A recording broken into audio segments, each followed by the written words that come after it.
On est parti. Comment différencier un type 3 énéagramme d'un type 5?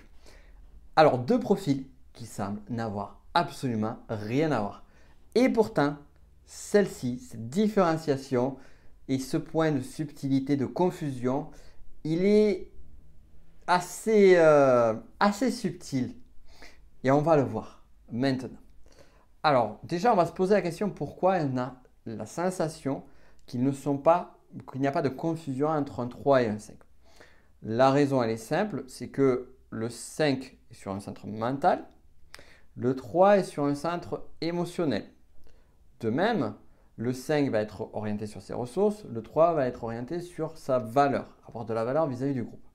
Bon, je ne vais pas rentrer dans les détails, mais si tu connais les différentes subtilités, tu verras qu'il y a pas mal de différenciations. Et autre point clé, eh bien, le 3 n'est pas une aile du 5 et vice-versa, et on n'a pas de flèche entre l'un et l'autre. Donc on pourrait dire vraiment rien à voir. Et pourtant, j'ai vu nombre de confusions entre le 3 et le 5. J'ai moi-même, sur des typages, commis des erreurs, il faut le dire, tout le monde connaît les erreurs de typage, entre des 3 et des 5. Et je me rends compte que sur certaines personnes, il m'a été difficile de lever le voile entre le 3, le 5 et parfois le 6 aussi à côté. Mais ça, on en parlera quand on fera le 3 et le 6. Bon, alors, on va se poser la question du pourquoi. Ici, en fait, comme le 3 et le 5 sont très différents, ce n'est pas en termes de monde intérieur que l'on va avoir cette confusion-là, c'est en termes de monde extérieur, de ce qui transparaît vers les autres. C'est-à-dire que cette différence, cette difficulté à les différencier va beaucoup apparaître lorsqu'on va chercher à typer. Alors, la grande confusion qui va se faire, ce n'est pas tous les 3 en particulier, c'est tout particulièrement les 3 survie. Bon, on peut trouver parfois certains 3, on va dire plus tête-à-tête sexuels qui peuvent se confondre avec 5, mais c'est surtout le 3 survie. Et du côté des 5, on peut voir aussi que le 5 survit à certains points, le 5 social, mais aussi le 5 tête-à-tête peut faire penser à du 3. Alors, rassure-toi, je vais t'expliquer tout cela. Premier point, le côté du 3 qui est plutôt survie, c'est quelqu'un qui va être très travailleur, qui va être très dans l'introversion, qui va être très dans cette dynamique de ne pas partager, de garder les choses pour lui. Et là, on a l'impression de retrouver l'avarice du 5. Surtout qu'on va voir quelqu'un qui va être très focalisé sur le sujet lié à l'argent, aux ressources. Alors que le fond du sujet, c'est la valeur. C'est par son travail, c'est par sa capacité à faire de l'argent, à réussir des objectifs concrets, matériels, factuels, qu'il va rechercher la reconnaissance. C'est là où on voit le 3. Mais la vanité du 3 va être plus difficile à voir ici.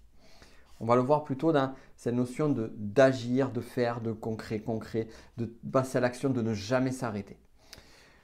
Un workaholic, comme on dirait en anglais, un travaillomane, vraiment sur cette approche-là, sur le 3 survie. Le 5 maintenant.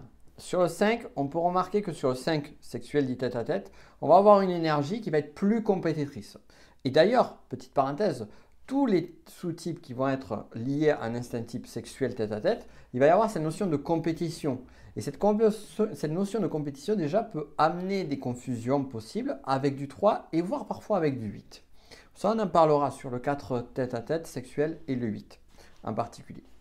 Mais concernant le 5 sur cet aspect-là, eh bien, c'est des personnes qui, justement, vont être des personnes qui vont être efficientes, qui vont arborer une forme d'énergie qui pourrait être une énergie liée au 3. Sauf qu'on ne va pas retrouver la vanité, c'est-à-dire cette vaine gloire, c'est-à-dire cette énergie qui est que, eh bien, je vais chercher à montrer une image plus belle, supérieure à celle que j'ai. C'est là où vraiment va se faire la différenciation et bien évidemment tous les aspects comportementaux, tous les aspects inconscients qui sont présents sur le 3 et le 5 permettront de faire la différence.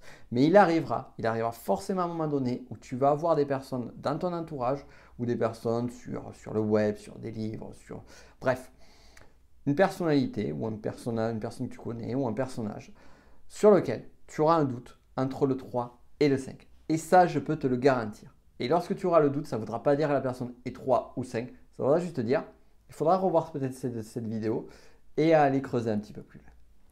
Si tu veux aller plus loin avec moi, je justement pour voir toutes ces subtilités-là, je t'invite, si tu ne m'as pas déjà rejoint, à aller sur ma masterclass 100% gratuite.